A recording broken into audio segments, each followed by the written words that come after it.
106.7 Lights FM. We're laughing already because here in the Cayman Islands interview lounge because comedian Bill Burr has stopped by this morning. Bill, thanks for coming to the Cayman Kind Studio. Oh, thank you for having me in the Cayman Island Yes. Memorial Studios. That's what it is. Something like and that. we're glad to have you. You got a busy week. We're just looking at your schedule. You're going to be on Fallon and Conan, right, this Yep. week? I'm Media Boy this week. I got a new animated show, or a cartoon, as I still call it, coming out on Netflix called F is for Family. 6 episodes. It's about this family, the Murphy family. It takes place in 1973, and it's the 70s as far as how Mike Price, one of the co-creators of the show, how we remember it. And your voice of the dad. I'm the voice of the Yeah. dad, who's an amalgam of my dad, Mike's dad, and everybody else in the writer's room. It's basically, we set it back where in that time where you could, kids today, they wear helmets when they ride bicycles. Mm-hmm. They have play dates and all that. And back then it was, they just sent you outside.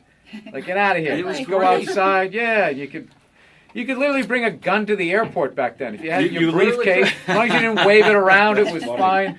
It was just like a different time. And I just, throughout my career, I've been telling like family stories on stage, and they always did well. And then somewhere about 8 years ago, as that, play date generation came of age, Yeah. it started getting like, not groans, like started going like that. Even though that they had dads like my dad. Right. Like that dad still exists and mom still exists, but now it's like socially this whole, oh, that's bullying. Oh, that's traumatic for the kid. And it just became like this overly thinking things. And so I just got frustrated and I stopped telling the stories, but I knew they were still funny. And one day I was walking my dog. I was like, what if I just animated them?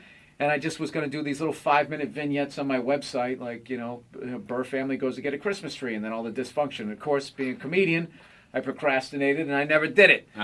So then one day I had a meeting with Vince Vaughn's company, Wild West, and I just sort of just threw it out there, and they were looking to do the show. Then we got in business with Netflix, and Netflix came up with the brilliant idea to serialize it, which I didn't know means have one episode leading to the next one, Right.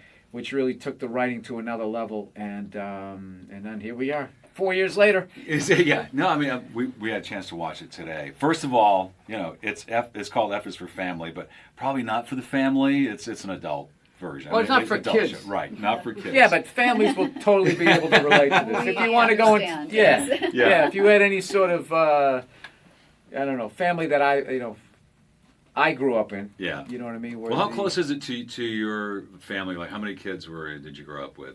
Oh no, it's if we had 6 kids. So Oh, there's okay. only 3 kids. I mean, you're not gonna have 6 different kids in drama. It's not Yeah, it's like hard to Top drum. Cat where you can have 20 cats running around. It becomes a pain in the butt. So you just sort of like I took It's a lot of pieces, actors. pieces of all, just pieces from my life. Every writer. What I like about it is my family can watch it and not be like, oh my God, you put all our dirty laundry Right. out there. But they will see elements and hints and stuff like that. And sometimes it's just a 10-speed bicycle. Other times it's like a catchphrase. Like my dad saying, I'll put you through that bleeping wall, was something that he used to say. And You can't say that now. Dads can't say Yeah, that. you can. You can? Yeah, you can do all of that stuff. Turn Like, me in. There's this Yeah. whole too. there's this whole Chicken Little, the sky is falling, and that people believe you can't say things like that stuff you were talking about, like the polar bear with the Yeah, the Starbucks Starbucks. cookie. It's the Starbucks polar yeah, bear that is cookie, one of yeah. the biggest non-stories I've ever heard in Yeah, my life. yeah, Like it it is its throat splash. No, it's a scarf. We screwed it up. It's supposed to be a scarf. Oh, okay. That's This is what your it should story. be. It's supposed to be everybody flipping out. Right. Half of those people flipping out about the polar bear. They have iPads and flat screen TVs that all end up in the ocean, Right, which is right. why those polar bears are drowning. That's why, yeah. But you're not going to adjust that part of your life, but you're going to bitch about the cookie. Right. Yes. But Get out about the see, cookies. Yes. but F is for Family. When is it available on Netflix? December 18th. Okay. You can binge watch all of them. Binge watch. They're Yeah. all there's So it took us over a year to draw and do all that. And And Well, we'll that's be what done in people a few do now. hours. You can watch it all in about That's 2 what we're hours, gonna 40 do. minutes, and be like, hey, when's the next 6 coming out? But I'm really proud of it. It's not just like, we can curse on the show, which we Yeah. obviously, That's what I we meant by do. saying for the kids. yeah, but there's still a lot of, there's that baby of the greatest moment in the end, like when it always Right. came back. And I just remember with Right. my family, we're going to get a Christmas tree, and there'd be all this traumatic dysfunction of Yeah. trying to get the army of kids and everybody into the car and having the whole thing Station work. wagon, right? Yeah, and then but then in the end, the fire's going, you're decorating the tree. And it all works Yeah, out. and everything settles, the dust settles Yeah, it's all back good. down again. Yeah, it was very. No, the show is great, and we really enjoyed it. And it's funny, and it does have that that honeymooners kind of like you said, baby, That you're element, great. yeah. Yeah. But it's a really cool to watch it because to me it's a period piece. I grew up in the '70s, Right. phone on the wall, like you said, the Stingray's a 10-speed bike, so it's going to be fun. And I think even for a younger generation to look back and go, wow, that was probably a cool time to grow up. But also, I think a lot of them can also relate to the same stuff. I mean, we're going to have, kids wanting, taking out the family car, kids trying to hook up, and. You got some big stars, some big voice stars. Oh, Laura yeah, Dern's in it, yeah. right? Laura Dern does the voice of Susan, Frank's wife, the character that I play. Justin Long does Kevin. Haley Reinhardt from American Idol Yeah. does the voice of me, Little Me, I should say. Oh, is that right? Debbie Derryberry, Nice. if you watch any Pixar movies, she's probably in all over it. Gary Cole, Dave Keckner. I mean, it's a big name. Sam how does Rockwell. that happen? Like, how do you get these people? You know on what? board We for wrote a that? great script. Right. That's what happened. We wrote a really funny script, and then I forget who signed on first. But once you bring one of them in Right. the boat, then all of a sudden it becomes, oh, this is a real thing. And it was probably the most exciting thing was getting people that I have all that respect for Right. to actually react to what we all wrote. And, we had a great writers room, Dave Richardson, Emily Towers, Tom Giannis, and I just remember laughing the whole time. I mean, there's obviously, it's always hard when you first start an episode, Yeah. just getting the rock moving up the hill. But once you got that first draft and after the second punch up, that's when it really got fun. And that's when you could really tighten it up and really, How many episodes? there's 6. Okay. So they kind of gave us So you 6 got just enough to groove. see how it does. And how it works at Netflix is they put the whole thing out at once. Mm-hmm. And then if people respond to it, then they just do an order of the second season. So when that's going to happen, I don't know how soon. You need that views, happens, right? I so- mean, I'm that's sure. yeah, that's how it Yes. works, Yeah. right? And we're also coming out the same day as Star Wars. So Oh. I'm hoping, that's right. You can't get tickets to Star Wars, so yeah, This is for if you maybe have people will Netflix. watch. People telling me I'm going to watch while I stand in line for Star Wars. Yeah, I'm just going do to that. binge Sleep watch out this overnight. stuff. But that's what people do now. Like, Christine is, got me into Walking Dead, and Oh, that's yeah. how you Oh. guys watch it. Just Binge watching. Yeah. Oh, I Oh, watched yeah. Bloodline, and I Oh, watched yes. Peaky Blinders. I'm watching Fargo. Mm-hmm. And, It's I too just- east. I mean, because Yeah. the next one just rolls and rolls, and you Yeah, next thing you can't know, get it's off the 4 in the couch, morning. right? You're like, oh my God, I got to do radio here. Just want to see what happens in the next episode. Okay, I'm watching another hour. And then it goes and it goes. But I mean, Netflix is such a great venue. They've got, I think, the most Golden Globe nominations. Oh, It's is like, that right? Yeah. It's Are they not like the afraid place to be. be not politically correct? Because I mean, in parts of the show, there was like, "Wow, you." Well, no, yeah, the you know what I'm networks, their notes were basically push it further. It was the dream. Wow. But that whole political correctness, it's just, I swear to God. That's your hot button, Bill.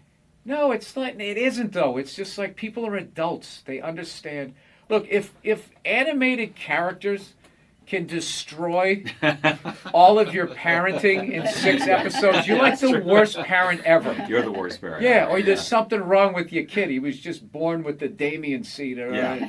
or whatever. But It's just it was Well, refreshing to see that you do those things because, ironically, and I think maybe that was the inspiration for it too, is that's what you got away with in the '70s. You couldn't do Archie Bunker now. Maybe you could do you it. totally could. If right? if the networks You could and be the Archie advertisers could just stand up to these, like some of these groups, they're just bullies and they deliberately take things out of context. Look, I'm a believer that if you're wrong, you apologize. But you don't let somebody, if they take something out of, like that stupid polar bear. Yeah. It's like, no, it's a scarf. Yeah. It's a scarf. Yeah, So now yeah, I have right. to apologize because you think we, like, what kind of a dope thinks that Starbucks is going to have a bear with a slit throat Yeah. in the holidays? Yeah. Like they sat around and have, that's what we're going to do. We have Has- polar bears with its throat cut. Wait a minute. Do Huh? we know? This will drum up business, and then I Have think they it's also. apologized yet? Do we know? Because they No, probably no. no, they haven't I don't apologized think yet. they're gonna But Okay. I think it becomes like clickbait. It's Right. really lazy journalism, and, Yeah. and it's an easy thing. I swear to God, like comedians get more blowback than bankers. who depleted the savings of people who fought in wars for this Right. country, and Right. they're eating Alpo now, sitting in some old folks' home instead of their house that they should have had. And those guys, none of them go to jail. But God forbid you tell a joke in a strip mall Right. that somebody and one person out of Right. like 400 doesn't like it, and that becomes a story. And they write a blog about it. And they treat the blogger like they won like a Peabody Award for the New York Right, Times. right. It's just some dope in the crowd who sat there and watched 100 subjects go by, and everything was funny. And then it came to their part of their life. And, oh, that was a statement. Yeah. He meant that Right. one. It struck a nerve. Yeah, they're Right. babies. Have They're you, babies, and if you just stand up to them, they're bullies. Have you changed up your stand-up at all? Because No. you said you felt it happen. Like, you felt this change about 8 years ago, and a lot, Jerry Seinfeld, a lot of comedians have addressed this. I that- never felt it in the club. I just Uh-huh. saw people's I just saw how it worked. And I have a podcast network. Okay, Plug it. the Go All ahead. Things Comedy Network. And when we have a friend of ours has a special coming out, we go, okay, we're all tweeting in 3, 2, 1, and Right. there's 400-500 of us, and we all tweet, and it gets momentum. That's Right. 500 people in a country of over 400 million can get Right. momentum on social media with 500 tweets at the same time. So when they sit there and they act like the sky is falling and everybody's freaking out, it's strategic. How you get offended. Right. Like, they're on, T minus, we're going to Yeah, be right. offended. And T minus, and Well, I know, go back to Seinfeld. He won't do colleges anymore. At least that's what I've heard, because it's so PC that I don't know that everyone's he won't offended. do colleges. I saw that interview. I think he was making, and that was another thing. He just basically said what was out there. And then even that was like, Right. is he thinking about retiring? And even then they blew that up. It's Right. just constantly, I think because there's so many places to watch and listen to things now, if there's any ripple, you have to make it look like, oh my God, what is this? Right. And try to like just pumping everything up and making a story even when there isn't one there. So it's a cartoon, it's adult humor, there's adults. It's fun. It's- Nothing bad is going to happen. Yeah. ISIS doesn't get stronger. it's just relax. No, Just it's- sit down and watch it. If you don't like it, don't watch it. If you do, watch it. Binge it if you do binge. Yeah, it's that's it. fun. It's F is for family, and again, it's available December 18th on Netflix. And Yes. and again, you Now, can visit. depending on the fact that I know you have mature adults listening to this, and they'll be able to Absolutely. understand. They'll love it. They'll love it There you because go. the most We'll of have them a good time. Have a Most good of them grew laugh. up in the 70s. It's going to be a homecoming thing. There you go. Bill, thanks for coming in. We Hey, thank you for appreciate having me. I Thank you. appreciate it. Bill Burr in the studio, everybody. It's great, man. You can just keep banging away. You can just keep banging away, making one useless, mediocre, not going to invent shit kid after another. No, I don't understand people like that. So don't you realize after your third loser kid, you don't have the DNA to make somebody special? It's like, what are you doing? All you're doing, you're just making more in the way people just walking around, looking up at shit as you're trying to get down the sidewalk, Well, you know that dude, whenever you go into the deli, there's always that guy in front of you, doesn't know what he wants. Oh, what kind of bread is that? It's like, dude, stop making that fucking guy. Jesus Christ, that dude is everywhere. That's why I love old people. I love old people. They always with their family photos, cracks me up. They always like, well, they're all proud, like, well, we had 5 kids, and then they all had 5, and da-da-da-da. It's like, yeah, none of you did shit. I don't recognize anybody in that photo. You just made 30 people who are all taking a shit every day that ends up in a river. That's not a family photo. That's an environmental disaster, and you framed it. No, that's my solution for global warming. Everybody's talking about cars and oil. That doesn't matter. It's just too many people, It's too many people doing it. It's just, you want to help the environment. Just stop fucking. Right? I'm not saying stop fucking, but, pull out. You can still have your fun, right? But you gotta stop looking at babies like they're these cute things, all right? They're not.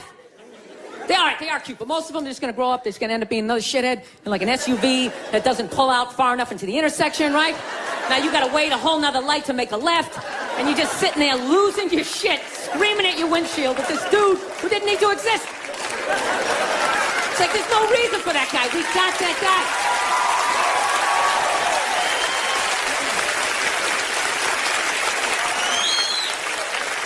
I don't know.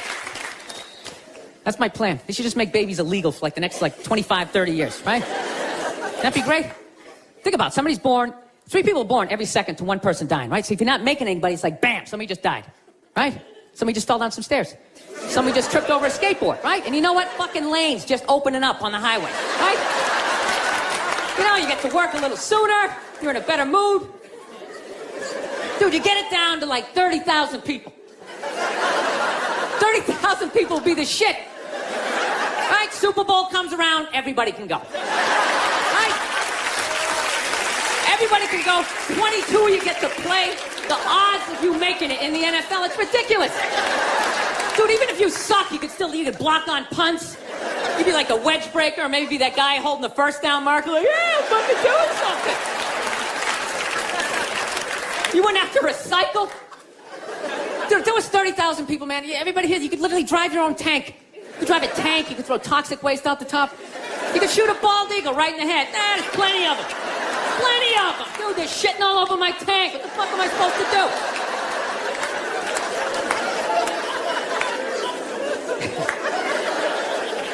Look, people, I don't read, okay?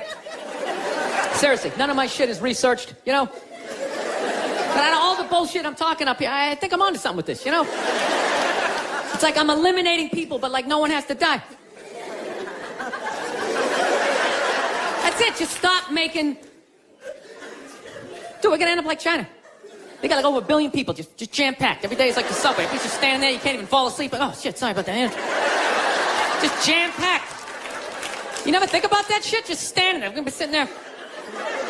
First of all, how easy is it to get away with the crime over in China, you know? First of all, you pick somebody's pocket, you don't have to run away. You just fucking weave your way back into the crowd, just fucking stand over here.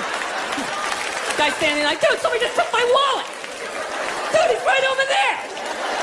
He's right there. Dude, he's got black hair, he's 5'5", he's dressed like he's in Reservoir Dogs. He's right over there.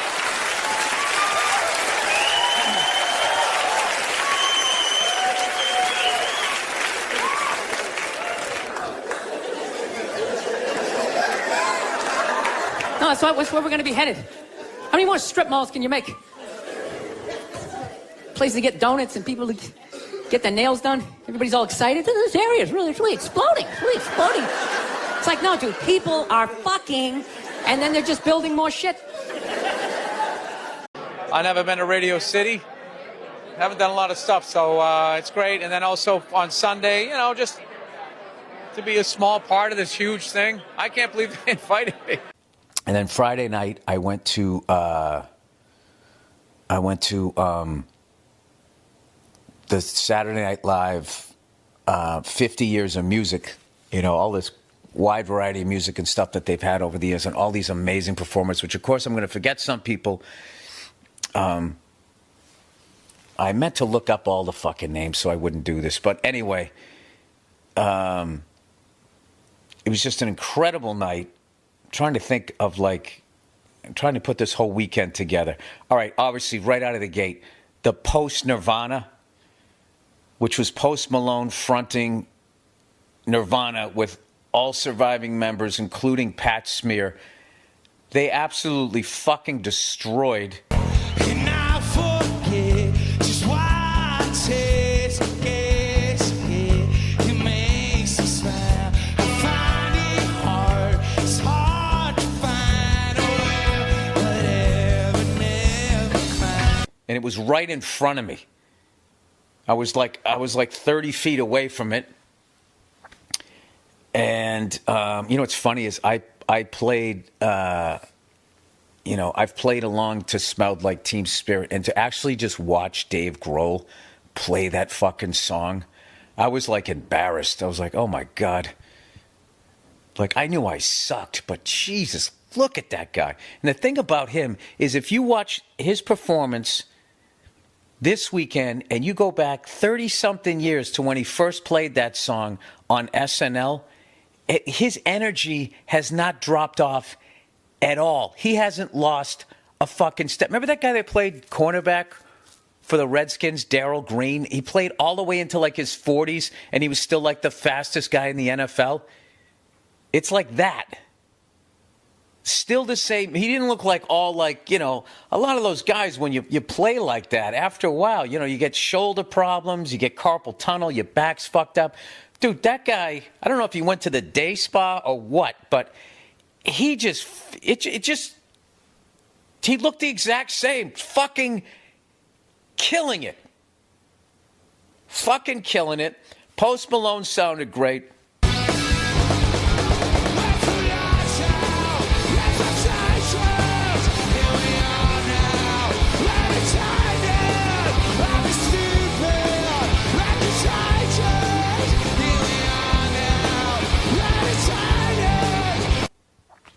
And then I feel like their bass player, Chris, dude, that guy's fucking hilarious.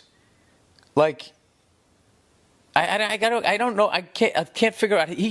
There's so many people that pretend they don't give a fuck. That guy just does not give a fuck in a really good way. First of all, he went bald like a shoe salesman. He never shaved the whole thing to try to make it look like, maybe he knows some jujitsu. He didn't. He went bald like fucking Bob Newhart as a rock star.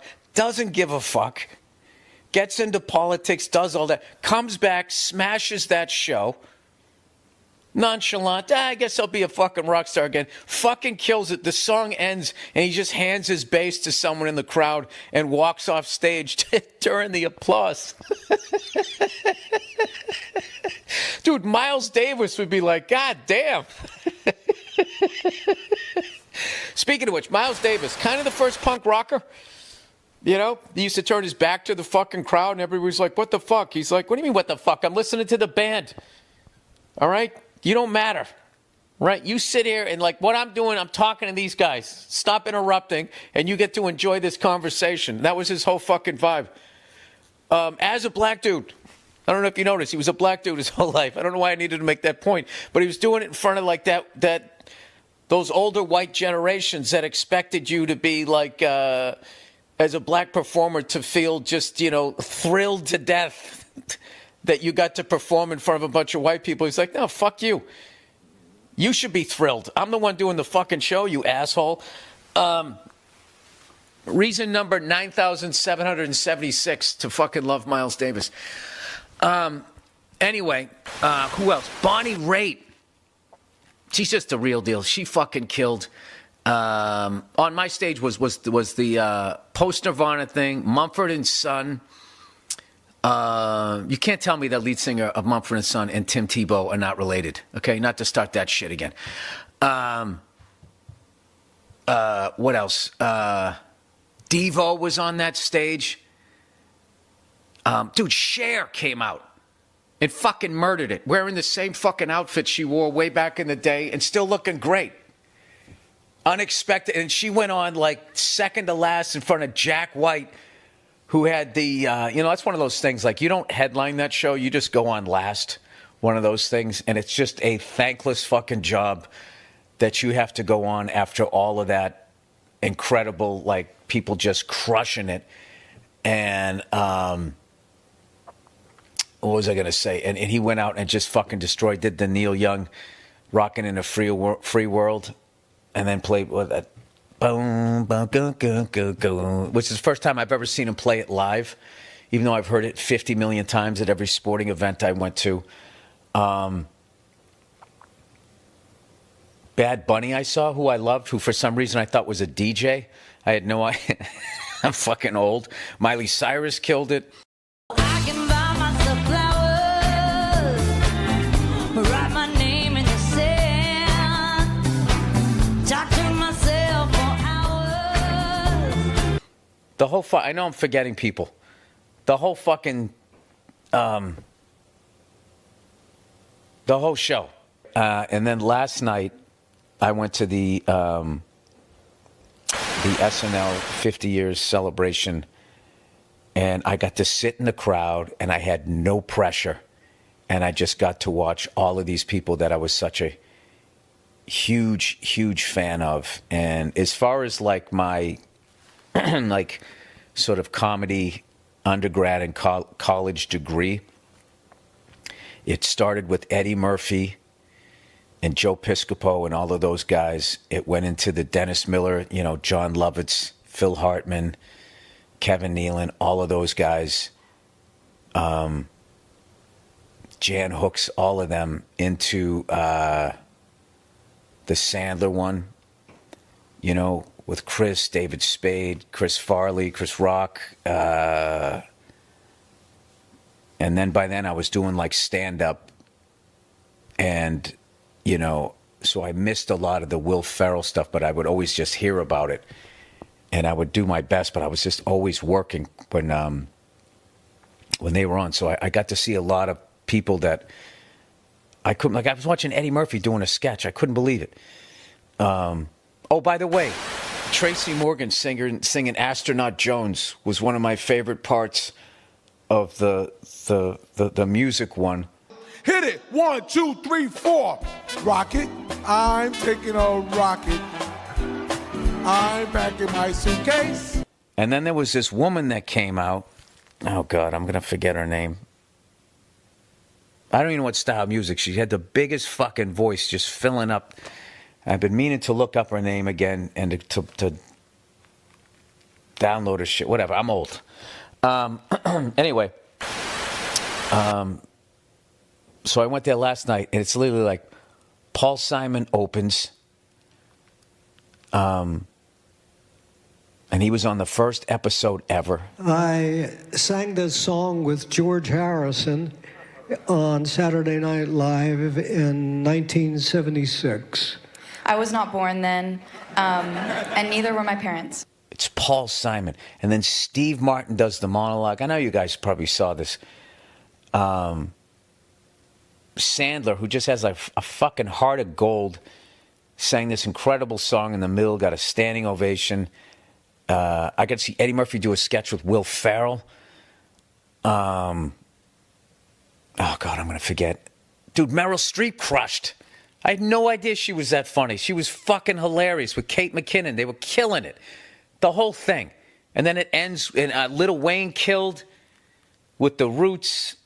And then it closes out with Paul McCartney, who what he played on that show was what he played for the encore the night I saw him. And, oh, you know what was funny was I was sitting in the crowd, you know, and I got to sit next to Eddie Vedder, who got to be one of the nicest, sweetest human beings I've ever met in my life. What a fucking sweetheart of a guy. And I got to tell him that story going like, oh, man, when you guys came out, like, I hated you guys. You knocked all my metal bands off the top 10. And he was fucking cracking up. I go, do you know how long it took me to begrudgingly admit how great your band is? He was just cool about it. He was just, I was like, well, I'm glad you came around or whatever. And he was actually asking, like, what metal bands I listened to and shit. We got to talk baseball. But, oh, my God, what a fucking sweetheart of a guy. Super, super nice guy. And I got to meet Bonnie Raitt really quickly. And that was like my two big, like, rock star freakouts. I had, like, Bonnie Raitt was sitting in front of me, and then Eddie Vedder was on the side. And it was just like, it was fucking wild. I couldn't believe I was there. I'll be honest with you. I could not fucking believe I was there. And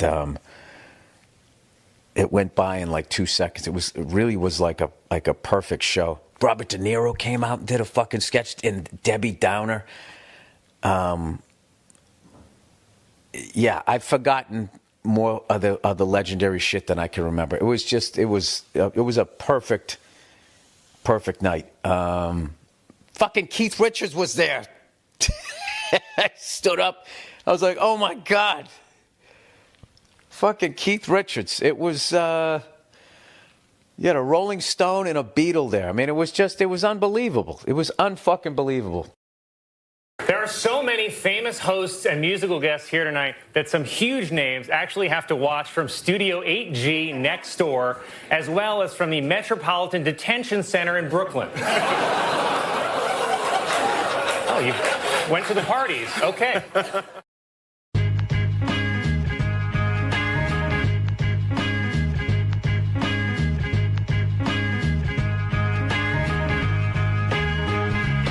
See, I've been up, I've been down, and I still remain in pop cloud. And I just don't know where my mind is gone, but I gotta keep moving. It's nice to be back here down in the South, man. I had a real weird experience last time I came down here. I was in Nashville, right? Sort of an awkward social situation, right? I'm sitting at this bar. There's this white dude sitting like 2 stools away. I don't know him. He doesn't know me. And that Terrell Owens story was in like sports news. So I try to make conversation. I'm like, man, look at this guy. This guy just signed a $40 million contract. He's already bitching, man. How much money do you need to make? And the dude looks at me. He's like, you know what I say? And then he looked over his shoulder, which I now know is the telltale sign that the N-word is coming, and it's coming hard. Oh, yeah, it's not going to be pronounced with the A. It's going to be with the R. And he hit the R. He, like, stuck the landing. It was like a dismount. Klan members high-fiving in the background, like doing the wave. Just out of nowhere. So now, immediately, I'm looking over my shoulder like, dude, what the hell are you doing? You know what I mean? I'm waiting for, like, this hail of black fists to come raining down on top of me. I hate when people do stuff like that. That dude made me part of, like, a potential ass-kicking that I had nothing to do with. You don't do shit like that. He just had that word, hot potato, just threw it in my lap. Like, trying to pass it down to the next white dude. I hate when people do that, man. You know, it's like, dude, feel me out first. Ask some questions. Do you like to fish? Have you ever fucked your sister, right? I start rattling off answers, then you go old school. You give me a pamphlet, you tell me about your militia. Don't just dive into it. That dude was one of the angriest people I ever met. I should have known that word was coming, because he was just watching Terrell, right? Anytime I would bring up, look at man, that guy's talking trash, he would just like flip out. He won't shut up! You know those people get like so mad they're not even looking at you? Their eyes are up, you just shut up and play the game! You know what's funny? I don't even like Terrell, but now I love the guy. Because every time I see him talking trash, I know this idiot in Nashville is just losing his mind, like kicking over his kitchen TV. Shut the fuck up! Actually, I got a couple of friends of African persuasion. And I gotta get rid of them, man. I gotta admit to you. I'm finding I'm spending too much money on clothes hanging out with them. Because I gotta like fucking try to keep up with their wardrobe. It's like every time they go out, they got all brand new shit on. All brand new shit. So when I show up with my white version of brand new, which is, you know, I ironed the shit, right? I ironed it, right? It's new. They just start trashing me. I can't keep up with them, man. They got like fucking 58 pairs of sneakers. Ever notice that shit? Like every color fucking Timberland? And I don't give a shit what fucked up color their shirt is. They got a pair of shoes to match it and a hat. I'll tell you, it's actually funny. You know what? That's actually how I judge black guys now. When I first came to the city, like all black people scared me. No, I was like the typical white dude from like the suburbs, you know what I mean? I had no frame of reference, you know? So my only frame of reference with black people was like those, remember those early 90s gangster rap videos? Throw the fucking LA riots in there, man. It was fucking horrible PR. I'm watching the videos, look, he's got a nice car, he's got all the women, and he's still fucking mad. These black dudes are never happy. But after 10 years of living in the city, this is how I narrow it down. Whether a black dude scares me or not. Black dudes with dirty sneakers scare the fucking shit out of me. No. I figured out in my head, because I know from hanging out with them, that's the last shit that they're gonna let go. The immediate shit that they have on. So I think, you know, if his sneakers are fucked up, that means his life is fucked up. Every time he leaves his building, the whole neighborhood, oh, shit! Everyone starts making fun of him. He's on the train in a bad mood. I kind of have this howdy-doody, kind of mug-me kind of face. I'm not saying something's gonna happen, I'm just saying, I'm paying attention. All right? So I sit down, and I'm watching this documentary as a white dude, which is what I am. I'm looking out my white head, watching this white shit. It's coming back into my white eyes, getting whiter by the fucking second. All right? Now, my wife, on the other hand, she's black, right? Now, I hate saying that because it makes it seem like I'm gonna start doing some stupid comparison jokes. You know, those dumb white guy, black guy jokes? And it's always like the white guy's like, oh, Jesus, I gotta do my taxes. Can this chair hold me? The black guy's always like, you need to loosen up. You gotta relax, man. You just gotta let it happen. All right?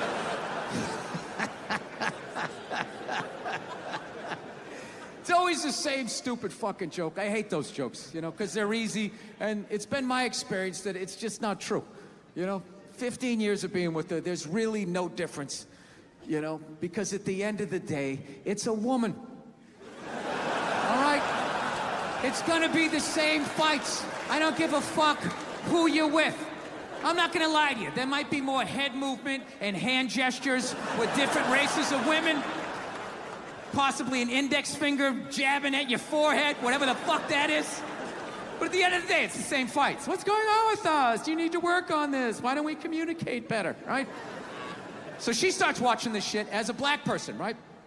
And she's seeing all the racism, obviously, that I'm seeing. But she was catching all this subtle shit that I was too white to see. But I knew I was missing it, because I just kept hearing her huffing and puffing. Just sitting next to me being like... And I'm just sitting there like, okay, somebody did something. I don't know what just happened, but I don't think that was good. So right when I didn't think it could get any worse, it could get any more uncomfortable between the two of us, this fucking white dude comes on who evidently discovered Elvis.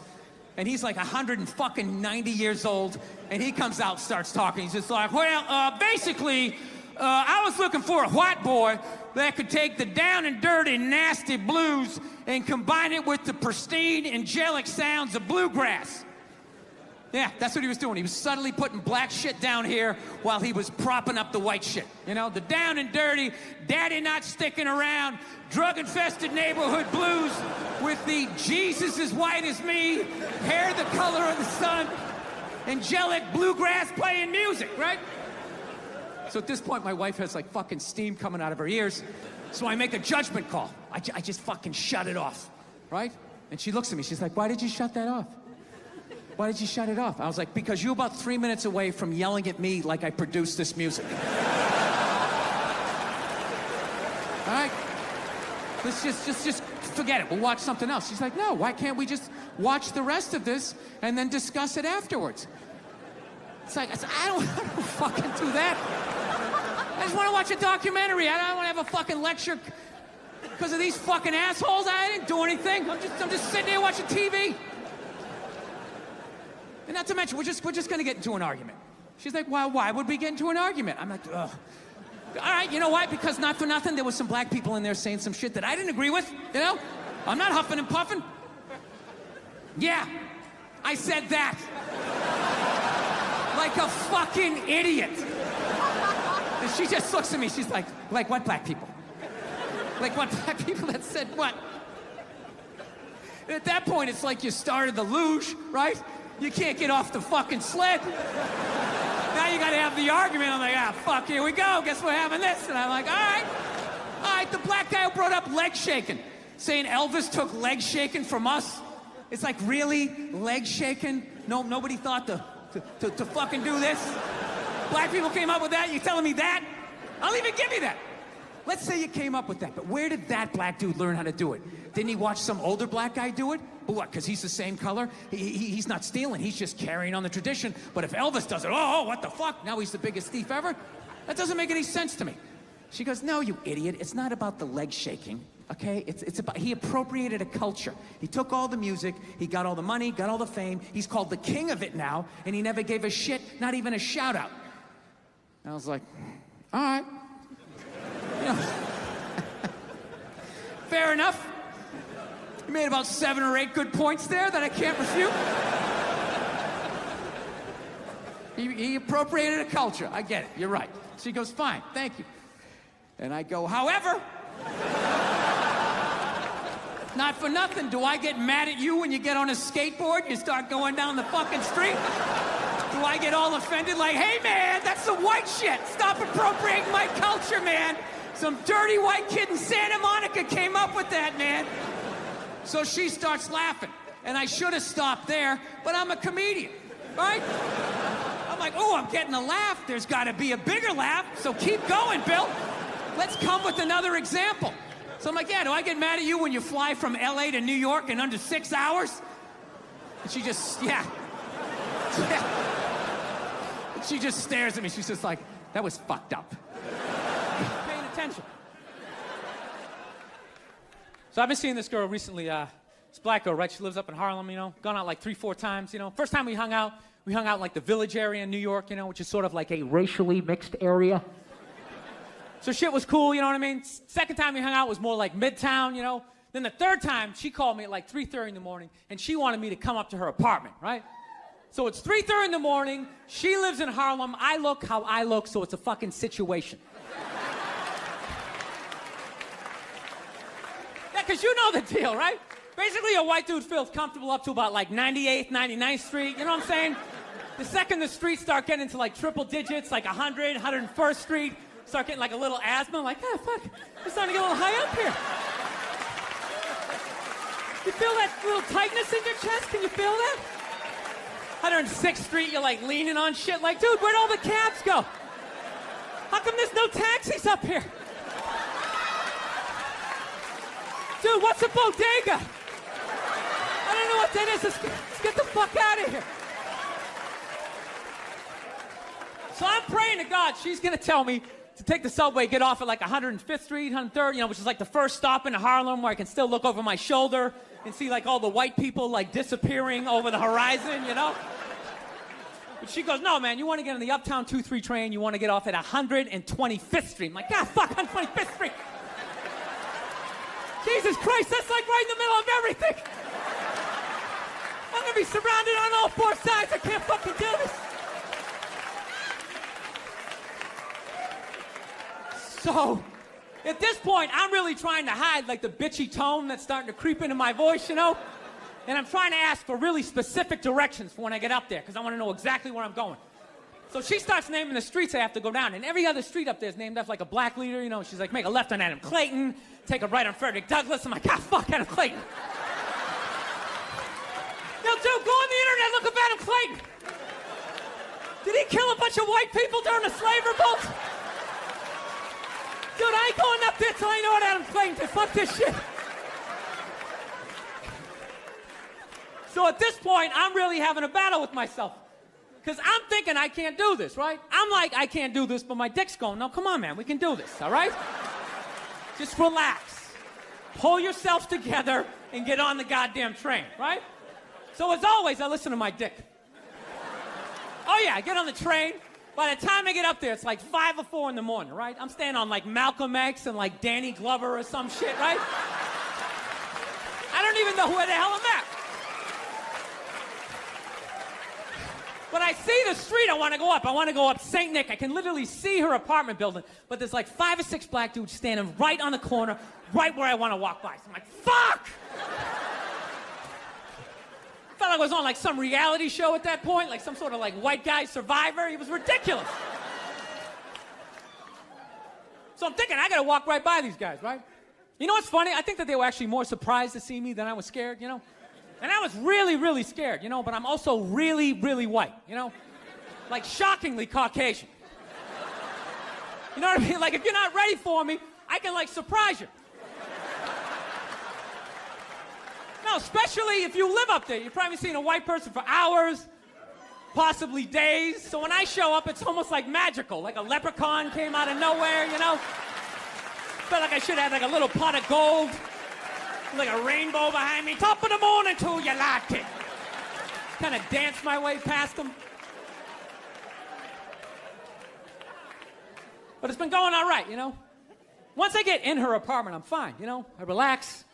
Sit down, you know, watch a hip-hop countdown. Pretend like I know the groups, you know what I mean? It's just getting there that's a fucking pain in the ass. But, you know, I don't get mad at it, because I figure, you know, black dudes got to go through the same shit, though, right? When you go out to the suburbs, go fuck a white girl, right? Just that same awful feeling of just leaving your people behind, you know, just less and less of you as you're fucking driving out there.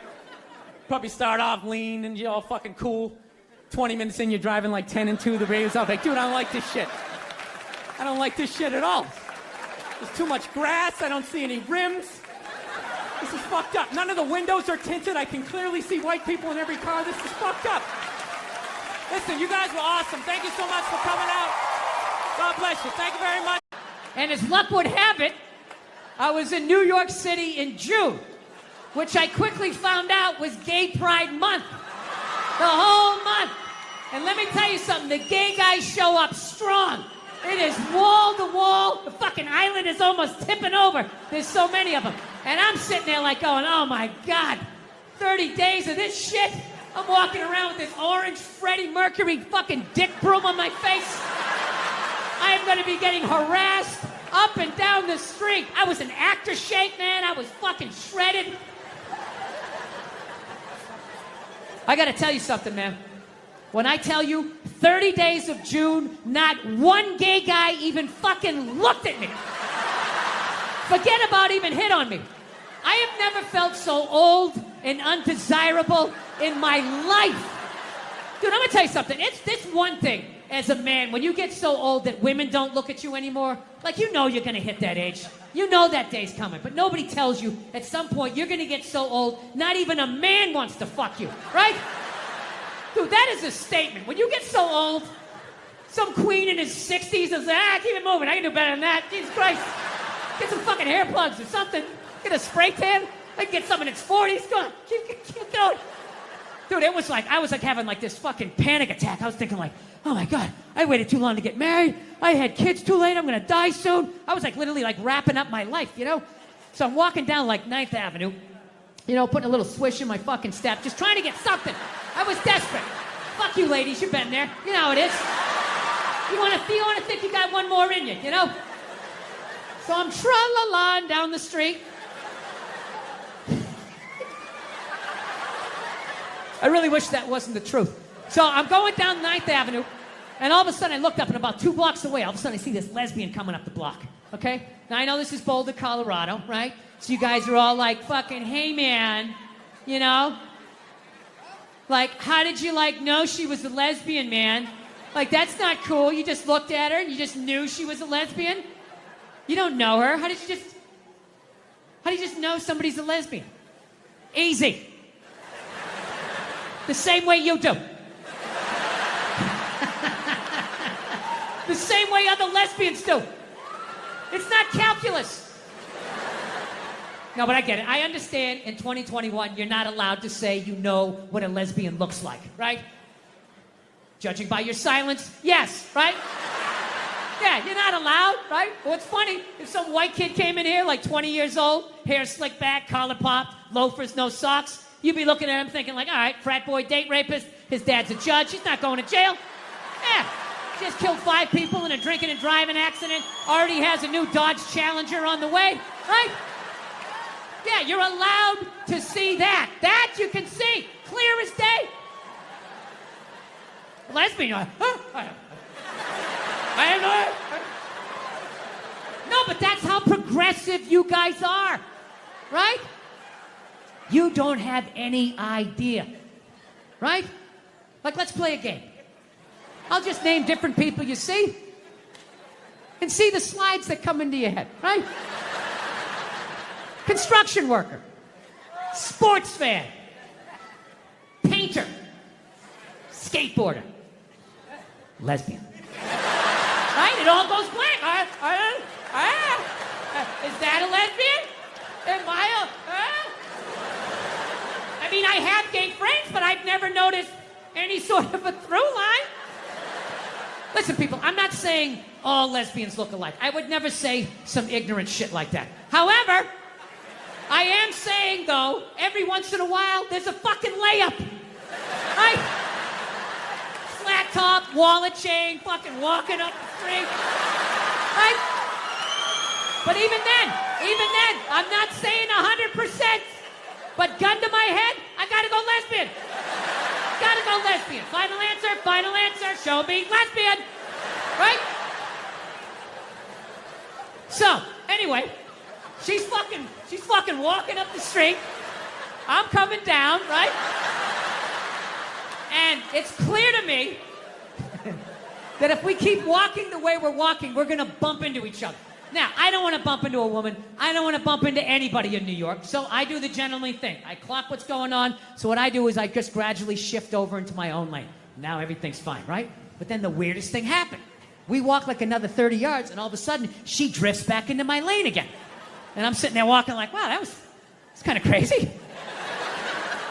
Thought I solved this problem.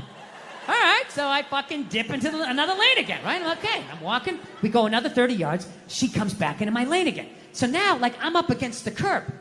So now I'm like thinking, like, okay, how do I do the politically correct math here? Like, what am I supposed to be doing here? Am I supposed to, like, am I supposed to step off into the bike lane and have some young kid on his electric bicycle come by, 40 miles an hour, run me over? I go down to the pavement, knees and elbows. And for the rest of my life, every time it rains, I got to think about this lesbian that walked me off the fucking block? Is that what I'm supposed to do? Am I supposed to give up the whole sidewalk? Like, oh, your gayness? Right?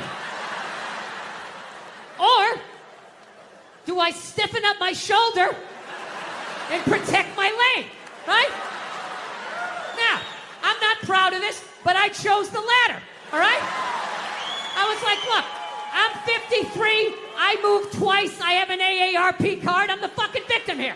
So I stiffen up the shoulder, and then immediately I'm thinking, like, okay, this is going to get crazy. I have never done this with a female before. This is in public. People are going to see this shit. What's going to happen, right? But I'm not going to lie to you. She started closing in. She was moving, so I, like, leaned in. Like, I really got my legs underneath me because she was built like a janitor, and I was not going to get spun around. I wasn't getting spun around, not having that on the fucking logbook, right? So I leaned into this shit, and at the last second, she turned her shoulder, and we just missed shoulders, but our forearms still slapped together with significant enough force that it warranted a turnaround. Okay? Now, I know most of you guys drive, so I will break down pedestrian etiquette really quickly in New York City. This is the deal. If you're walking down the street in New York, right? You're walking, and if you just sort of brush sleeves with somebody, you don't have to stop. You can just look over your shoulder. Hey, sorry, man. My bad. Have a nice day, right? Then there's the next level.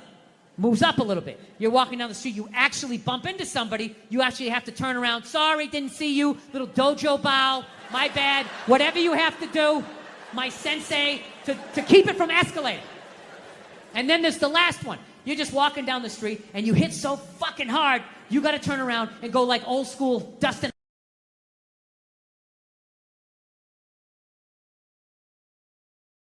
Huh?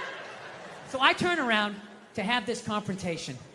And let me tell you something. She never looked back. And I'm not going to lie to you. That bugged me. That bugged me for like 3 days. 3 days, I'm just walking around New York, just fucking goddamn fucking bullshit. There's no fucking way you didn't do that on purpose. Who does that? Who drifts, you know? And I'm feeling this anger. It's just burning me up, and I know eventually it's gonna settle in my chest, and then one more time it's gonna be, I'm sorry, Dada, I'm sorry. It's like, I can't do this. I can't do this to my daughter, I can't do this to my kids. So I started reading up on anger. Like how to let go of shit, I think is what I Googled. And I found empathy. If you have empathy for somebody, you put yourself in their shoes, you can just, figure out where they're coming from, where you're coming from, you can meet in the middle. So I said, all right, here we go. Let me put myself in her shoes. What would cause somebody to accidentally drift into your lane twice? So I just started throwing shit on the wall. Here we go. Did she have a club foot? No. Did she just have a stroke? Did she have Bell's palsy of her left side? Was she a mummy? Did she have a wooden leg? Was she one of those, those fucking diagonal walkers? You get behind them at the airport, they're walking too slow, you try to go around to the right, they start dragging their suitcase over there. You go over to the left, they're coming back this way, it's like they just got off a ship, and everything was just like, no, cut! Right? And I'm still mad. Still fucking mad. So I said, I don't give a shit. I don't give a fuck. Lied to myself. Said I didn't give a fuck, So then I ended up going home. And I'm home and I'm washing the dishes, which is a very Zen-like thing to do. It's like a week later, you wash dishes, you're not thinking of anything. Your brain is empty. And I'm washing the dishes, and then all of a sudden, the answer just came to me. It just floated into my head. And I just looked up. I was like, oh my God. I know why she did it. I know why she bumped into me. She bumped into me because she's a lesbian.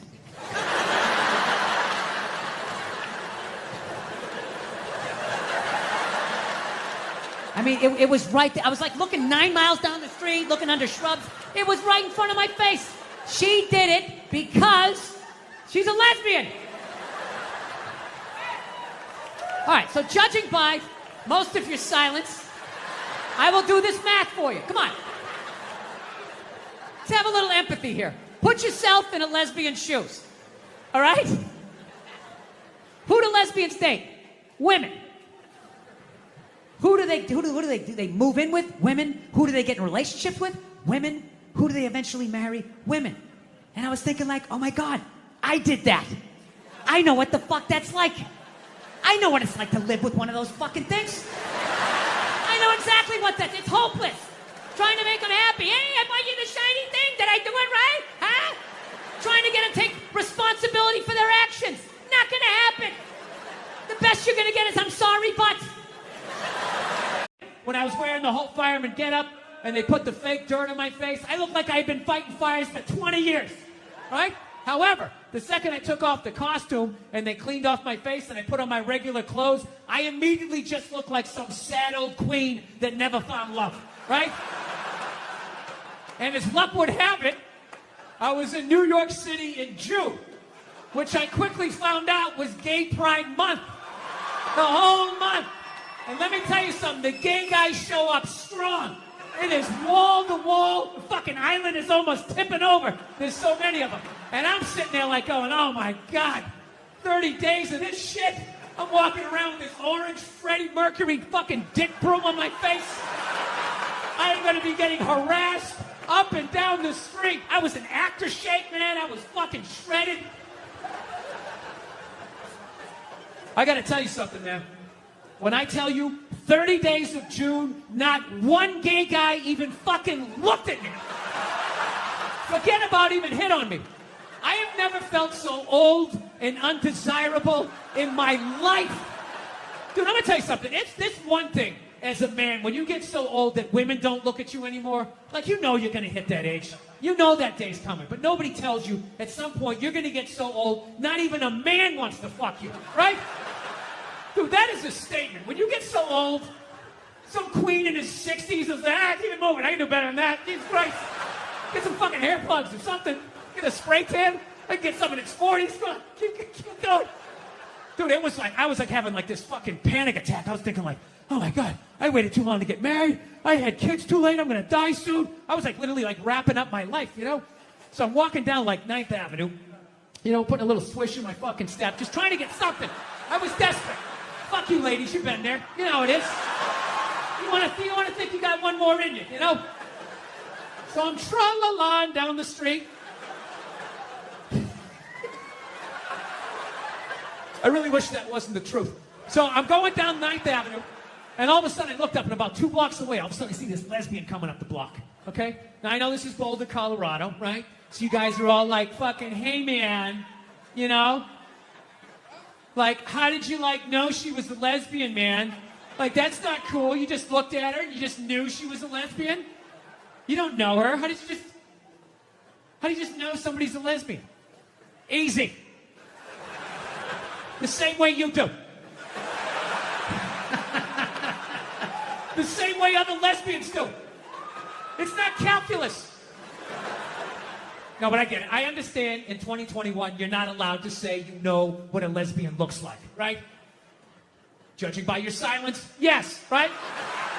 Yeah, you're not allowed, right? Well, it's funny. If some white kid came in here, like 20 years old, hair slicked back, collar popped, loafers, no socks, you'd be looking at him thinking like, all right, frat boy, date rapist, his dad's a judge, he's not going to jail. Yeah, just killed 5 people in a drinking and driving accident, already has a new Dodge Challenger on the way, right? Yeah, you're allowed to see that. That you can see, clear as day. Lesbian, huh? I don't know. No, but that's how progressive you guys are, right? You don't have any idea, right? Like, let's play a game. I'll just name different people you see and see the slides that come into your head, right? Construction worker, sports fan, painter, skateboarder, lesbian. Right? It all goes blank. Is that a lesbian? Am I I mean, I have gay friends, but I've never noticed any sort of a through line. Listen, people, I'm not saying all lesbians look alike. I would never say some ignorant shit like that. However, I am saying, though, every once in a while, there's a fucking layup. Right? Flat top, up, wallet chain, fucking walking up the street. Right? But even then, I'm not saying 100%. But gun to my head, I gotta go lesbian. Gotta go lesbian. Final answer, show me lesbian. Right? So, anyway, she's fucking walking up the street. I'm coming down, right? And it's clear to me that if we keep walking the way we're walking, we're gonna bump into each other. Now, I don't want to bump into a woman. I don't want to bump into anybody in New York. So I do the gentlemanly thing. I clock what's going on. So what I do is I just gradually shift over into my own lane. Now everything's fine, right? But then the weirdest thing happened. We walk like another 30 yards, and all of a sudden, she drifts back into my lane again. And I'm sitting there walking like, wow, that's kind of crazy. Thought I saw this up. All right, so I fucking dip into another lane again, right? Okay, I'm walking. We go another 30 yards. She comes back into my lane again. So now, like, I'm up against the curb. So now I'm like thinking, like, okay, how do I do the politically correct math here? Like, what am I supposed to be doing here? Am I supposed to, like, am I supposed to step off into the bike lane? And have some young kid on his electric bicycle come by, 40 miles an hour, run me over. I go down to the pavement, knees and elbows. And for the rest of my life, every time it rains, I got to think about this lesbian that walked me off the fucking block? Is that what I'm supposed to do? Am I supposed to give up the whole sidewalk? Like, oh, you're gayness? Right? Or do I stiffen up my shoulder and protect my leg? Right? Now, I'm not proud of this, but I chose the latter. All right? I was like, look, I'm 53. I moved twice. I have an AARP card. I'm the fucking victim here. So I stiffen up the shoulder, and then immediately I'm thinking, like, okay, this is going to get crazy. I have never done this with a female before. This is in public. People are going to see this shit. What's going to happen, right? But I'm not going to lie to you. She started closing in. She was moving. So I, like, leaned in. Like, I really got my legs underneath me because she was built like a janitor, and I was not going to get spun around. I wasn't getting spun around, not having that on the fucking logbook, right? So I leaned into this shit, and at the last second, she turned her shoulder, and we just missed shoulders, but our forearms still slapped together with significant enough force that it warranted a turnaround. Okay? Now, I know most of you guys drive, so I will break down pedestrian etiquette really quickly in New York City. This is the deal. If you're walking down the street in New York, right? You're walking, and if you just sort of brush sleeves with somebody, you don't have to stop. You can just look over your shoulder. Hey, sorry, man. My bad. Have a nice day, right? Then this is the next level. Moves up a little bit. You're walking down the street. You actually bump into somebody. You actually have to turn around. Sorry, didn't see you. Little dojo bow. My bad. Whatever you have to do, my sensei, to keep it from escalating.